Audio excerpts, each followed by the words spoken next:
Hai, Assalamualaikum warahmatullahi ta'ala wabarakatuh. Salam sejahtera semua murid.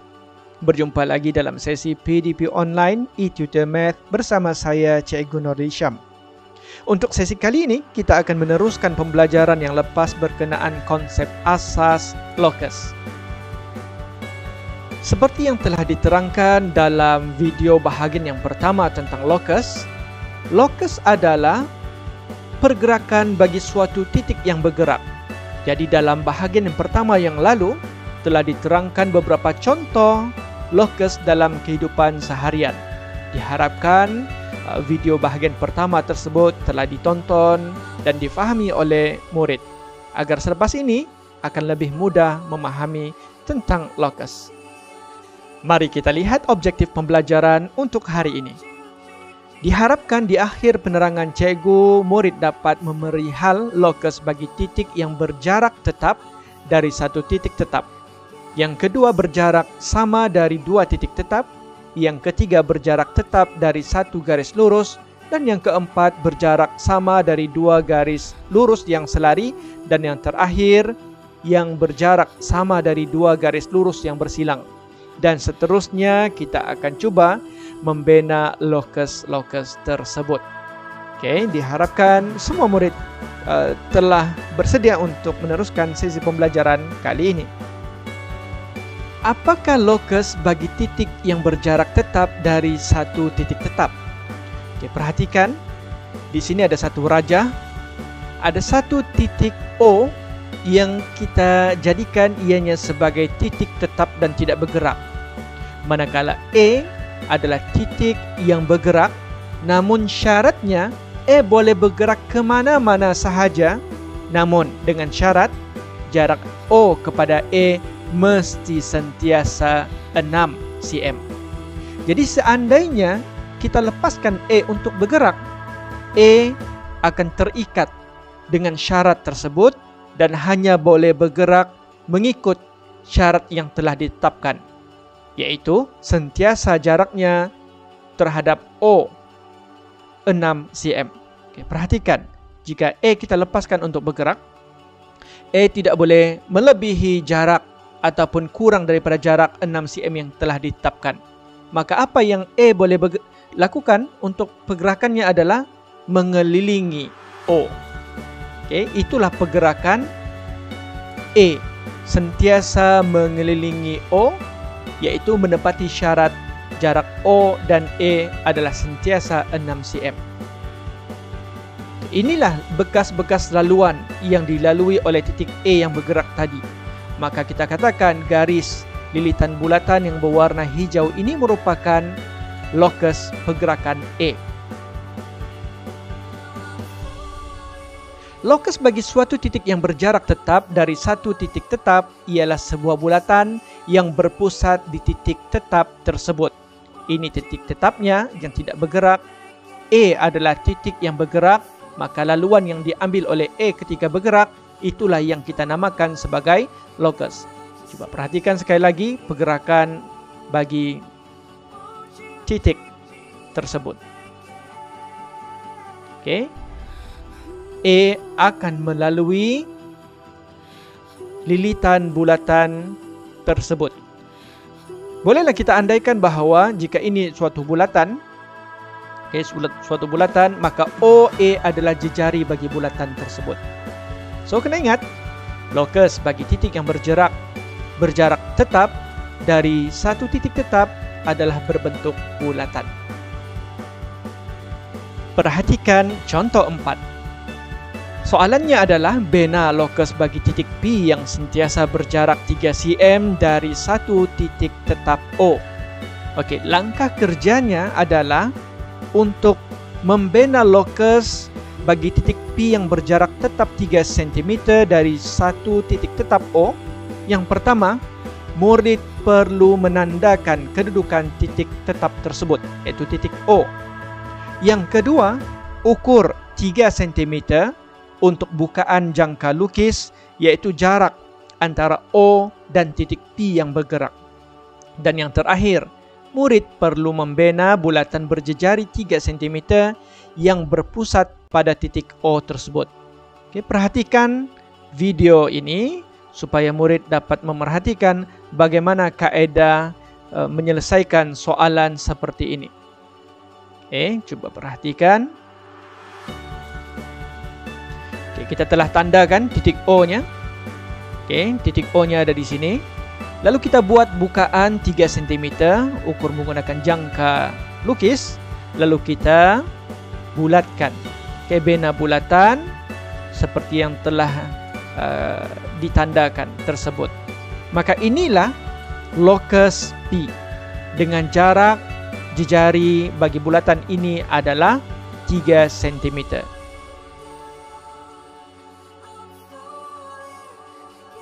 Apakah pula lokus bagi titik yang berjarak sama dari 2 titik tetap? Ke dalam rajah ini terdapat 2 titik yang tetap, P dan Q, yang berjarak 12 cm. Oke, ada satu titik yang bergerak di antara P dan Q ini, dan titik itu mesti, walaupun di mana kedudukannya, mesti jaraknya terhadap titik P dan juga terhadap titik Q adalah sentiasa sama. Jadi kalau dilihat daripada garis ini sudah pasti titik itu mesti berada di tengah-tengah. Dan jika titik itu berada di tengah-tengah, dia tidak boleh bergerak ke kanan, kerana bila titik itu berada di sini, jarak titik ini kepada P dan titik ini kepada Q tidak sama. Maka apa yang titik ini boleh lakukan adalah hanya bergerak ke atas dan ke bawah, atau lebih tepat, pergerakannya sentiasa berserenjang terhadap garis PQ ini. Ini bagi membolehkan kedudukan titik yang bergerak itu pada satu-satu masa adalah sentiasa sama terhadap titik P dan terhadap titik Q. Okey, dalam pembelajaran yang lepas pula, murid telah diperkenalkan tentang kaedah pembinaan geometri pembahagi dua sama serenjang. Kaedah itulah yang akan digunakan untuk mendapatkan garis serenjang tersebut. Perhatikan videonya. Kita akan membuat satu bukaan yang sama pada titik P dan Q.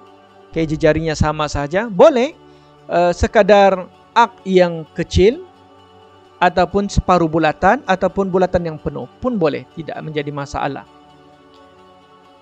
Perhatikan, jika titik tersebut berada pada A, maka jarak A kepada P 10 cm, jarak A kepada Q 10 cm. Jika titik tersebut bergerak ke bawah pada titik B, P dan P 10 cm, B dan Q 10 cm. Maka dengan itu pergerakan titik yang bergerak itu adalah sepanjang garis serenjang ini, yaitu garis yang berserenjang terhadap PQ. Lokus bagi suatu titik yang berjarak sama dari dua titik tetap ialah pembahagi dua sama serenjang bagi garis lurus yang menyambungkan dua titik tetap tersebut. Mari kita lihat contoh 5 pula. Bina lokus bagi titik P yang berjarak sama dari dua titik tetap M dan N. Okey, kaedahnya adalah yang pertama, tandakan dua lengkok kecil menggunakan jangka lukis dengan bukaan separuh daripada panjang MN dari titik M. Okey, maksudnya jika M dan N ini berjarak 10 cm, maka lebih daripada separuh garis MN ini mesti bukaan tersebut melebihi 5 cm. Seandainya MN ini 10 cm. Okey, tidak boleh kurang. Okey, kerana kita memerlukan persilangan yang dibentuk daripada titik M dan N nanti. Okay, langkah kedua, dengan bukaan jangka lukis yang sama, tandakan persilangan lengkok dari titik N pula. Kemudian sambungkan kedua-dua titik yang bersilang dengan garis lurus menggunakan pembaris. Okay, perhatikan videonya. Okay. Di sini ada titik M dan N. Cikgu akan membina pembahagi dua sama serenjang pada titik M dan N. Seperti ini.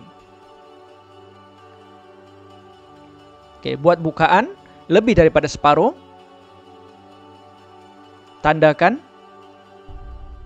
Lengkok kecil pun boleh, keseluruhan ini pun boleh, bukaan yang sama kita pindahkan kepada titik N. Tidak boleh berubah, mesti sama. Lalu kita tandakan persilangannya di atas dan di bawah. Dan yang terakhir kita hanya perlu menggariskan menggunakan pembaris sepanjang ini. Oke, yang cikgu tandakan yang berwarna merah, inilah yang dinamakan sebagai locus P bergerak sentiasa sama dari dua titik tetap M dan N. Oke, kita pergi ke locus yang ketiga, yaitu apakah locus bagi titik yang berjarak tetap dari satu garis lurus. Oke, di sini ada satu garis lurus AB. Oke, apa yang murid perlu perhatikan?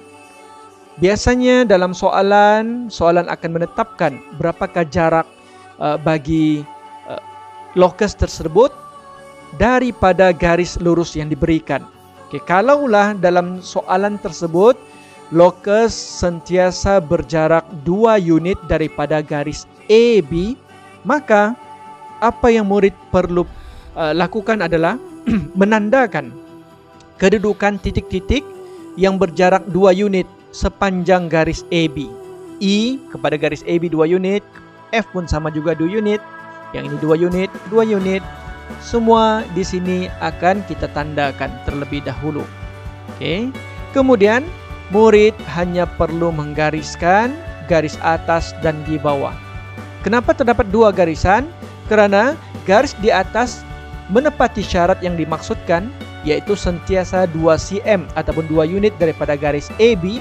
Garis yang di bawah ini juga menepati syarat locus yang diberikan, yaitu berjarak 2 unit, sentiasa 2 unit daripada garis AB.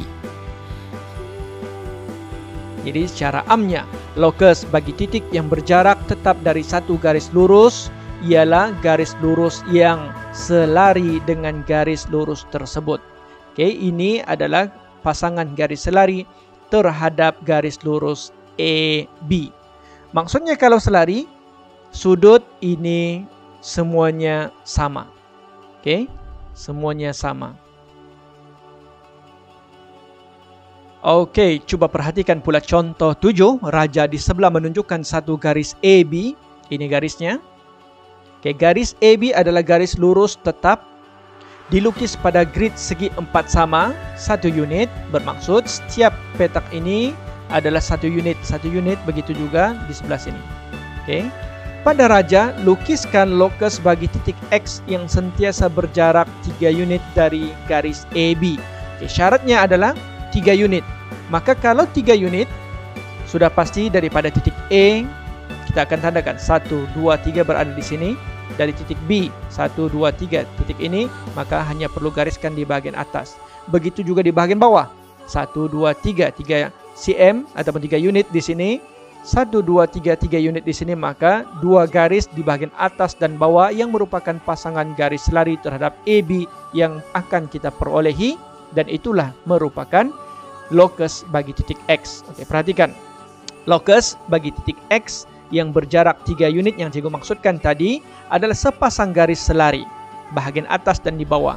Oke, perhatikan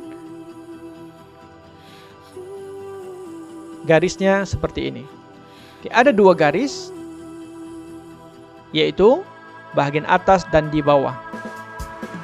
Oke, perlu diperhatikan bahwa seandainya tapak soalan dalam bentuk grid segi 4 sama, maka murid tidak perlulah menggunakan jangka lukis untuk mendapatkan garis selari tersebut. Namun, jika tidak terdapat tapak seperti ini diberikan dalam soalan sebagai tapak jawaban, maka murid perlu membina garis selari menggunakan kaedah pembenaan geometri. Kita teruskan ke locus yang keempat. Apakah locus bagi titik yang berjarak sama dari 2 garis lurus yang selari? Jadi untuk membina garis yang berada di tengah-tengah sentiasa sama di antara 2 garis selari tersebut, murid hanya perlu menghitung berapakah jarak di antara hujung garis ini. 1, 2, 3, 4. Maka sudah pasti locus itu berada di tengah-tengah pada bahagian ini. yaitu berjarak 2 unit terhadap E, 2 unit terhadap C. Begitu juga pada titik ini, oke, jaraknya sentiasa 2 unit terhadap titik B dan 2 unit daripada titik D. Apa yang cikgu maksudkan adalah mestilah garis tersebut berada di antara tengah-tengah garis AC dan BC. Oke, caranya untuk mendapatkan garis yang berada di tengah-tengah ini ada dua. Yang pertama, kaedahnya adalah hanya menghitung berapakah jarak di antara E dan C, lalu kita mendapatkan garis ataupun kedudukan titik tengahnya. Atau yang kedua, menggunakan kaedah pembahagi dua sama serenjang. Oke, coba perhatikan kalau menggunakan kaedah pembahagi dua sama serenjang. Seperti ini. Kita akan membina pembagi dua sama serenjang yang sama ukurannya, bukaannya pada titik E dan C. Maka di sini titik persilangannya. Kalau titik B kita buat bukaan yang lebih besar, pastikan ianya sama pada titik D juga, bukaan yang sama. Oke, kedua ini bukaan yang sama, yang ini juga bukaan yang sama. Maka disinilah persilangan pada titik I dan F ini lokus tersebut. Maka lokus yang dimaksudkan adalah sepanjang garis yang ditandakan ini.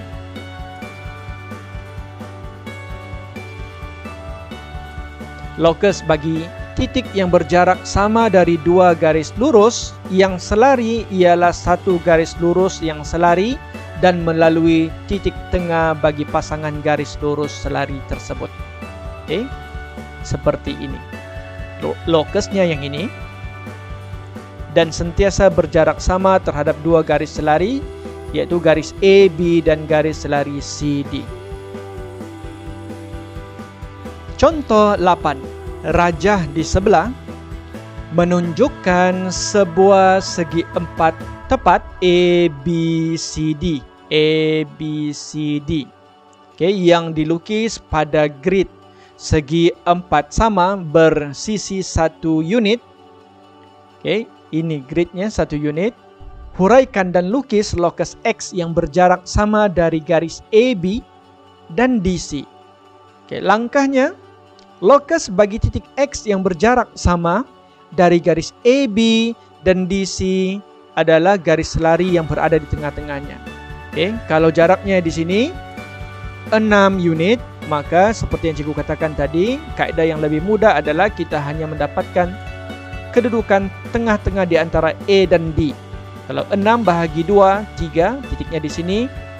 B dan C 6 unit, bahagi 2, 3 unit. Maka kita hanya perlu menggariskan ini sahaja untuk mendapatkan lokus X. Mudah sahaja. Yang ini kaedah yang lebih mudah.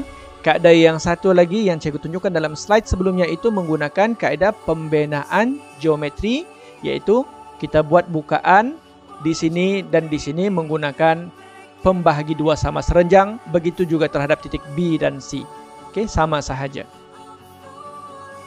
Oke, sekarang untuk lokus yang terakhir pula. Perhatikan, apakah lokus bagi titik yang berjarak sama dari dua garis lurus yang bersilang? Di dalam rajah ini terdapat dua garis yang bersilang pada titik asalan. Yang ini paksi Y yang mencancang, paksi X yang mendatar ataupun mengufuk, bersilang pada titik asalan. Kalaulah titik tersebut bergerak, mesti sentiasa berjarak sama terhadap kedua-dua paksi ini, maka cikgu mau murid perhatikan kedudukan titik yang cikgu tandakan yang ini. Oke, titik asalan sudah pasti jaraknya pada titik pada paksi X dan Y sentiasa sama. Titik di sini 1 unit sama jaraknya. Boleh juga di sini jaraknya pada paksi X 2 unit, pada paksi Y 2 unit. Kalau di sini boleh 5 unit jaraknya terhadap paksi X dan paksi Y 5 unit. Titik tersebut tidak boleh berada di sini karena ini jaraknya tidak sama, yaitu 3 unit, yang ini 1 unit. Kalau di sini yang ini 4 unit. Oke, 1 2 3 4, yang ini 1 2 3 unit. Maka sudah pasti dia mesti berada sepanjang garis ini. Oke, perhatikan. Seperti ini. Lokus bagi titik yang berjarak sama dari dua garis lurus yang bersilang ialah pembahagi dua sama sudut bagi garis-garis tersebut. Ada dua kaedah untuk menandakan titik tersebut. Yang pertama, dengan hanya melihat koordinat ataupun jaraknya seperti ini, atau kita gunakan yang lebih tepat adalah menggunakan pembahagi dua sama sudut. Oke, yang akan cikgu tunjukkan dalam contoh selepas ini. Oke, dalam contoh 9 ini kita akan membina lokus bagi titik X yang berjarak sama dari dua garis lurus PQ dan PN yang bersilang pada titik P. Untuk bahagian soalan contoh 9 ini memandangkan tidak ada tapak jawaban dalam bentuk grid segi empat sama, maka apa yang murid perlu lakukan adalah dengan menggunakan kaedah pembahagi dua sama sudut terhadap garis PQ dan PN ini bermula pada titik P. Oke, kaedahnya dengan menggunakan jangka lukis, tandakan satu lengkok daripada titik P yang memotong garis lurus PQ dan PN. Maksudnya kita potong di sini. Jarumnya berada di sini nanti. Yang kedua, tandakan titik persilangan antara lengkok dan garis lurus PQ dan PN sebagai E1 dan E2 masing-masing. Nanti saya tunjukkan. Bina persilangan dari titik E1 dan E2. Dan yang terakhir, menggariskan garis lurus yang menyambungkan titik persilangan, yang dibina pada langkah ketiga terhadap titik P. Coba murid perhatikan yang berikut.